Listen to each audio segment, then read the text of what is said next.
terakhir kisah Nabi Muhammad SAW ketika beliau bahasa lebih tepatnya dalam tanda petik ya, biar nggak bisa disalahin, kayak didiemin lah sama istri-istri beliau gara-gara istri-istrinya ngambek. Di dalam surat At-Tahrim, surat 66, coba kita buka surat 66. Ini juga kalau teman-teman baca kisah surat ini tuh luar biasa ya, kita kayak baca novel atau kayak nonton film, keren banget. Saya emang senang banget dengan sirah Nabi dan para anbiya, dan terutama kalau sirah ini berbentuk storytelling, bukan data sejarah ya, karena membaca data sejarah itu emang agak-agak liar sih. Tapi kalau storytelling kan kita adegan ya, wah seru ya, itu lebih keren daripada Disney, Marvel, Endgame, satu apalah. Lebih seru baca sirah kalau kita paham. Surat 66 ayat 4, ayat 5. Ayat 5. Itu tuh ceritanya, saya langsung ke ceritanya aja. Ceritanya kan waktu itu Nabi itu punya kebiasaan kalau habis asar sampai maghrib, Nabi ngapain pertanyaannya? Apa sih yang dilakuin Nabi antara asar dengan maghrib? Ternyata kebiasaan Nabi di hari Jumat antara asar di hari-hari biasa antara asar dengan maghrib itu adalah keliling ke rumah-rumah istrinya. Antara asar dengan maghrib itu waktu family time lah, keliling antara rumah-rumah istrinya. Kalau nggak habis dalam satu hari, besok dilanjutin. Nah hari itu Nabi datang ke rumah Maria yang dari Mesir itu, istri beliau yang dari Mesir, Maria Kiptiyah, dan lama di rumah Maria, nggak pulang, nggak pindah-pindah gitu. Sementara Hafsah sama Aisyah udah nungguin Nabi di rumahnya Aisyah berdua, karena emang Hafsah sama Aisyah ini kan ngegeng banget ya berdua ya, kayak soulmate banget lah, walaupun sama-sama istri Nabi tapi mereka kayak fair berdua tuh nggak ada masalah. Kalau yang dengan yang lain mereka cemburu. Nungguin di rumah Aisyah. Hafsah, Nabi di rumah siapa sih sekarang? Kata Hafsah, di rumah Maria. Kok lama banget sih di rumah Maria, dikasih makan apa sih? Gak tahu tuh, dari tadi kita tungguin gak datang-datang, kan sesama cewek nih ngobrol. Lama gak datang-datang, menjelang maghrib Nabi baru datang. Aisyah udah agak bete nih, lama banget sih giliran di Maria aja datang lama, di rumah saya gak datang-datang. Begitu Nabi datang, tuh Nabi datang. Diam aja Aisyah sama Hafsah. Assalamualaikum. Waalaikumsalam. Kayak ngambek gitu kan. Kata Nabi, Aisyah kenapa? Hafsah kalian kenapa? Kata Aisyah, ya iyalah sedih. Kok di rumah Maria lama banget, dikasih makan apa sih, enak ya? Kata Aisyah. Enggak makan apa-apa, cuma minum madu. Oh kata Hafsah, pantesan kok bau mulutnya gak enak, pasti madunya gak benar tuh di sana tuh. Iya gak benar, jangan minum madu lagi, kata Aisyah. Kata Nabi, ya udah mulai sekarang saya gak akan minum madu lagi. Demi apa? Menyenangkan hati Aisyah. Aisyah langsung yes, Nabi gak akan minum madu lagi demi saya. Berarti saya kan istimewa banget. Kenapa bisa istimewa? Karena aslinya Nabi itu hobi banget minum madu. Kayak saya mungkin senang minum kopi, tapi demi istri mulai sekarang saya gak akan ngopi lagi. Kan istri saya ngerasa wah demi aku tuh dia gak mau ngopi lagi. Kan keren kan? Akhirnya Aisyah ngomong ke istri-istri yang lain, kalian tahu gak? Kata Aisyah, kayak ngomong di grup gitu kan. Tapi grupnya bukan grup WhatsApp, grup mereka gitu. Kalian tahu nggak? Nabi sekarang nggak akan minum madu lagi loh. Kenapa? Karena aku. Wah keren ya Aisyah, istimewa banget ya, sampai Nabi rela nggak minum madu. Padahal madu itu baik, Nabi senang juga demi Aisyah. Ya demi aku gitu. Akhirnya Aisyah bahagia. Allah nggak ridho.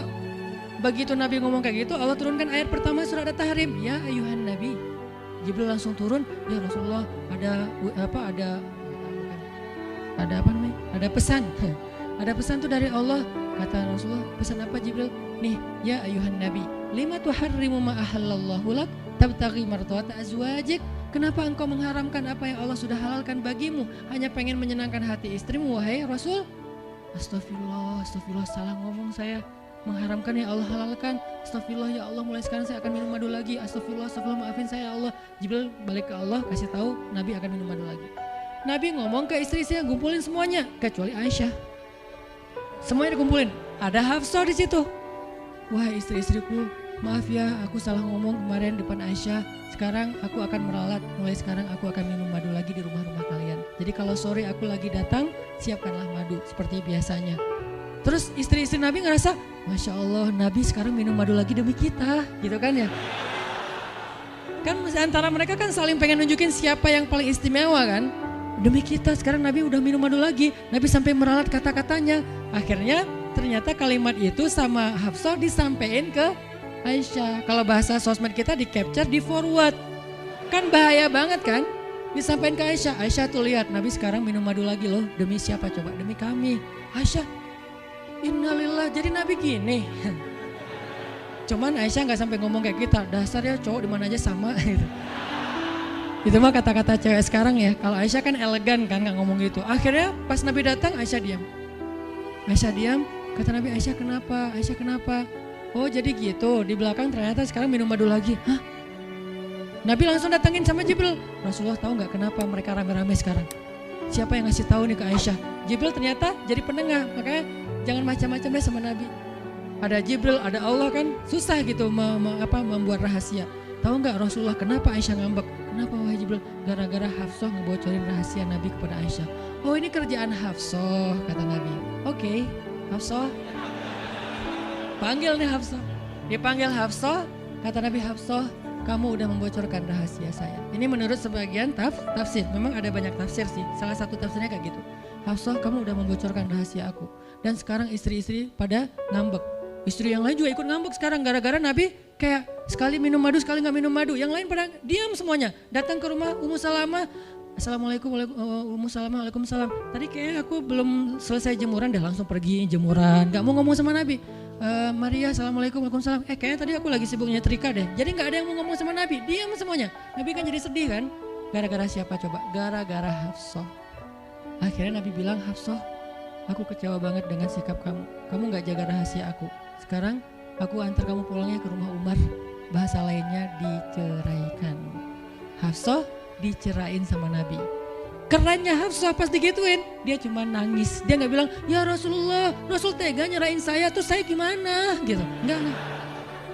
Rasulullah cuma masalah madu doang, cuma masalah capture dan saya forward doang kayak gitu langsung diceraikan. Tega banget sih Rasulullah. Rasulullah gak punya hati apa? Enggak. Hafsah tuh diam. Ini nih keajaiban diam yang lain ya. Diceraikan sama Nabi.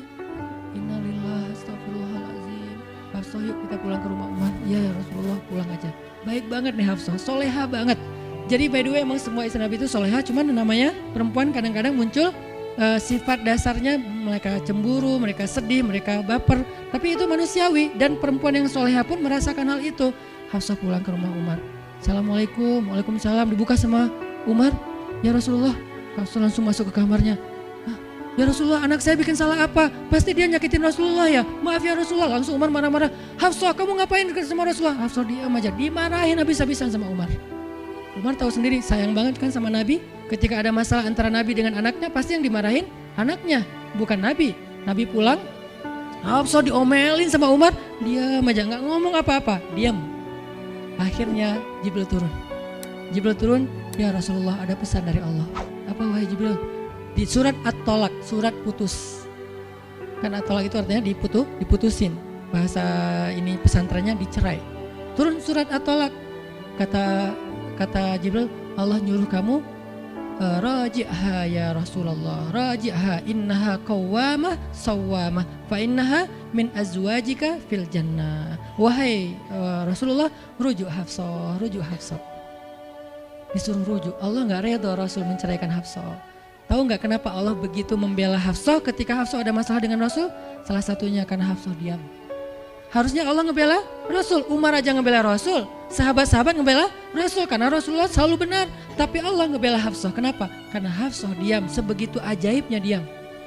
Sampai ketika ada seorang perempuan bermasalah dengan kekasih Allah, Allah malah membela perempuan ini, bukan kekasihnya. Raji'ha ya Muhammad, rujuk Hafsah, dia itu istrimu di dunia dan di surga. Akhirnya Rasulullah, jadi saya rujuk wahai Umar, ya Hafsah masih nangis di kamarnya. Balik lagi Rasulullah naik onta ke rumah Hafsah. Assalamualaikum, waalaikumsalam. Ya Rasulullah, udah saya marahin tuh. Hafsah kata Umar, udah gak apa-apa Rasulullah, udah gak usah bersedih, udah saya marahin habis-habisan dia tuh.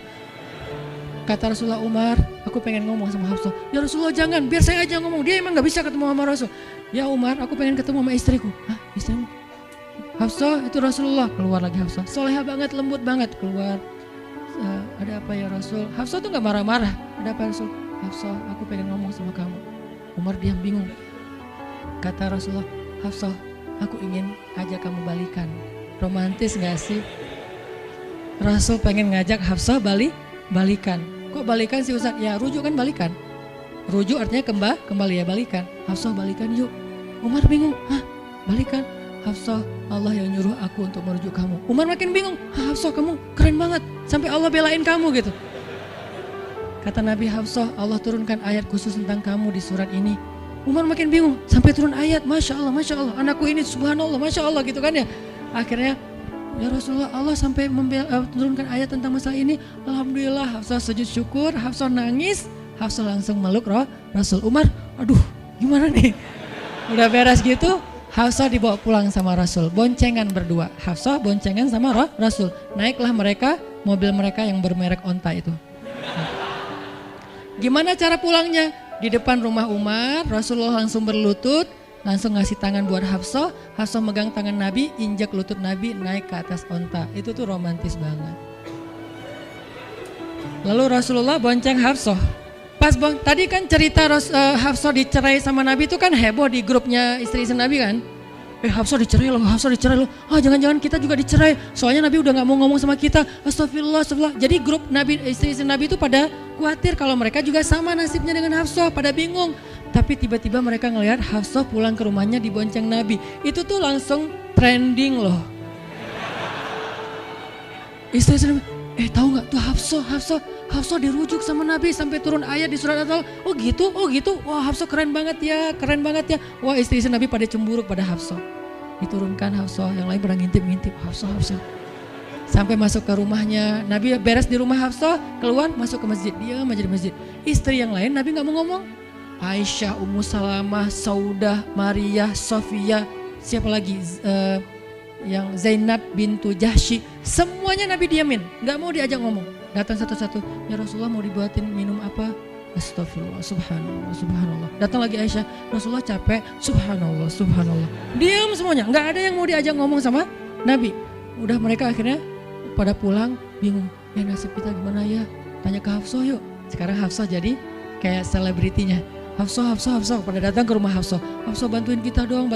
Sampai Aisyah aja yang tadinya kayak bisa dibilang kayak pemimpin istri-istri Nabi kan. Aisyah paling cerdas, paling disayang sama Nabi. Sekarang Aisyah diam-diam ngomong, Hafsah bantuin dong, kita nih lagi digantung sama Nabi. Kata Hafsah sekarang kan kayak lagi di atas angin gitu. Kalian sih nyakitin Rasul, cie. Hafsah tuh kayak wah lagi masa-masanya Hafsah gitu kan. Hafsah gimana dong? Ya udah ngomong aja langsung sendiri. Rasulullah nggak mau ngomong sama kita. Ya udah coba minta tolong ke ayah kamu Aisyah, kan ayah kamu dekat sama Rasulullah. Akhirnya ngundang Abu Bakar. Ya Abu Bakar, baca deh tafsir dari ayat-ayat ini. Abu Bakar datang, ayah tolongin kami dong. Kenapa? Kami tuh dianggurin sama Nabi, didiamin, digantung udah seminggu lebih. Jangan-jangan kami juga dicerai kayak Hafsah. Kalau Hafsah dicerai tapi udah dirujuk, kami gimana nasibnya? Akhirnya ya udah biar aku yang ngomong sama Rasul. Datanglah Abu Bakar ke masjid. Rasul lagi zikir. Ya Rasulullah, itu istri-istrimu mutus saya. Subhanallah. Ya Rasulullah, Masya Allah. Ya Rasulullah, la ilaha illallah. Abu Bakar aja Rasul gak mau ngomong sama dia. Padahal Abu Bakar itu udah paling akrab sama Nabi. Abu Bakar diam, gak bisa diajak ngomong nih. Abu Bakar balik lagi ke rumah istri-istri Nabi. Kata istri-istri Nabi, gimana Abu Bakar?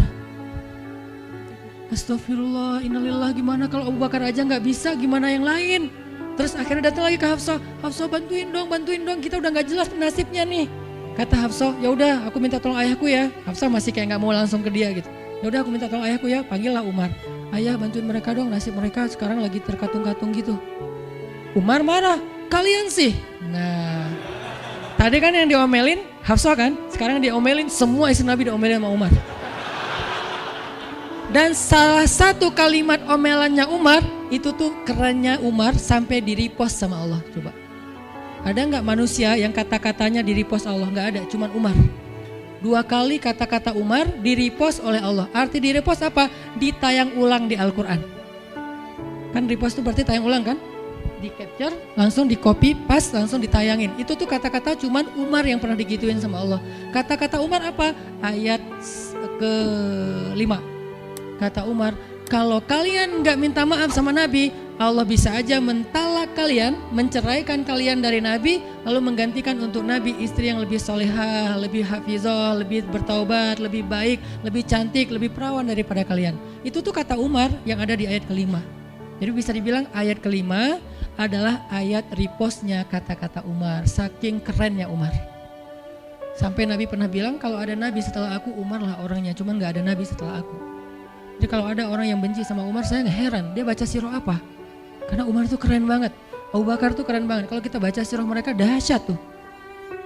Dan kalau ada yang bilang Umar sama Ali itu gak akur, aneh juga. Karena Ali memberi nama anaknya, yang pertama Abu Bakar, yang kedua Umar, yang ketiga Utsman.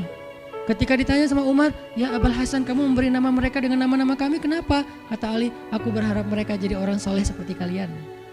Terus gimana caranya? Ali ngasih nama Umar sementara dia benci sama Umar, gak mungkin dia benci. Masa ngasih nama orang yang dibenci kan? Dek namanya siapa?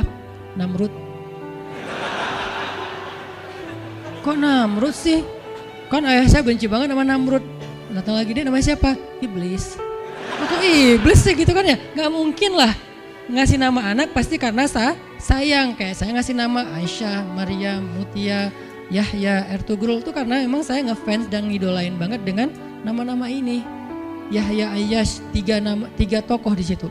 Nabi Yahya, Ayyash sahabat Nabi, dan Yahya Ayyash mujahid Palestina. Jadi 3 tokoh sekaligus. Nabi Yahya saya ngidolain banget supaya Yahya jadi anak kecil yang seperti Nabi Yahya menghafal Quran. Kedua, Ayyash itu sahabat Nabi Muhammad. Kemudian yang ketiga, Yahya Ayyash sekaligus itu nama mujahid Palestina yang paling pintar ngerakit banyak senjata-senjata untuk ngelawan Israel. Dan dia dibunuh sama Israel, saking Israel benci sama Yahya Ayyash. Untuk membunuh Yahya Ayyash mereka ngebom 1 blok untuk membunuh Yahya Ayyash, dan mudah-mudahan dia syahid dalam dalam kejadian itu. Artinya saya ngefans gitu. Ali juga kayak gitu. Balik lagi ke cerita tadi, akhirnya ngundang Umar. Umar datang ke Rasulullah. Ya Rasul, saya diutus istri-istrimu. Subhanallah, subhanallah. Ya Rasul, bicara dong, kasihan mereka kayak digantung. Ya Rasul, apakah engkau menceraikan mereka semua? Baru Rasulullah ngeliat ke arah Umar. Rasulullah tersenyum. Rasulullah bilang, enggak wahai Umar. Allahu Akbar, kata Umar. Dia langsung takbir, Allahu Akbar. Istri-istri Nabi dengar suara takbirnya Umar, itu pertanda, kode, berarti berita gembira. Istri-istri Nabi juga Allahu Akbar, rame gitu kan. Umar masuk ke rumah istri Nabi, wah Umar, busyra ya Umar, busyra berita gembira, wahai Umar, ya berita gembira, kalian tidak diceraikan oleh Nabi. Tapi jangan macam-macam lagi ya. Ya Umar, ya. Akhirnya sujud syukur semuanya. Beres sujud syukur, mereka bilang, kita masak-masak yuk untuk Rasul yuk, syukuran. Di rumah siapa? Ya di rumah Hafsah lah. Akhirnya mereka masak-masak di rumah Hafsah. Pas sudah beres masak-masak, mereka ngundang Nabi untuk pulang. Tapi yang berani ngomong sama Nabi cuman Hafsah. Hafsah, kita udah beres masak nih, minta dong Nabi pulang ke rumah. Ya udah tenang, biar aku yang minta. Hafsah datang, ya Rasulullah, kami masak-masak loh untuk Rasul, yuk pulang yuk. Ya Hafsah, udah beres Nabi zikir, sujud, beliau balik sama Hafsah. Sampai ke rumah Nabi, tenang, udah selesai lah urusannya. Apa yang terjadi setelah itu Ustadz? Udah gak ada riwayatnya, jadi gak bisa diriwayatin. Pokoknya beres itu mereka pun hidup bahagia selamanya. Apa pelajarannya di sini? 2 orang di sini dapat keajaiban lewat diam. 1 Hafsah, Allah suruh rujuk gara-gara dia diam. Kedua Nabi, diam aja sambil zikir, sampai akhirnya Allah beri pelajaran yang berharga. Istri-istri yang tadinya ngambek serentak semuanya insaf bahasa kita, sadar dan mereka minta maaf kepada Rasulullah. Jadi kalau istri lagi ngambek, lagi ngomel, diam. Isilah diam kita dengan zikir. Tapi zikirnya bukan auzubillah minasyaitonirrajim, auzubillah. Jangan, dia bukan setan. Dia hanya lagi ngambek. Subhanallah, masya Allah, alhamdulillah. Yang paling efek itu la haula wala quwata illa billah. Itu ngefek banget. Mudah-mudahan ini bisa menjadi penyemangat, motivasi untuk kita semuanya. Betapa kata as-samt, as-sukut, diam aja dalam Islam itu adalah kebaikan yang luar biasa dahsyat. Mudah-mudahan itu bisa jadi behavior, perilaku kita sehari-hari, perilaku kita di sosial media, perilaku kita di jalan, di rumah, dimanapun. Sehingga orang yang sudah hijrah, udah ngaji, mukmin, harusnya bisa menjadikan diam sebagai bentuk pembelaan diri kalau dia ada masalah. Barakallahu fiikum. Subhanakallahumma wa bihamdika asyhadu an la ilaha illa anta astaghfiruka wa atubu ilaik. Assalamualaikum warahmatullahi wabarakatuh.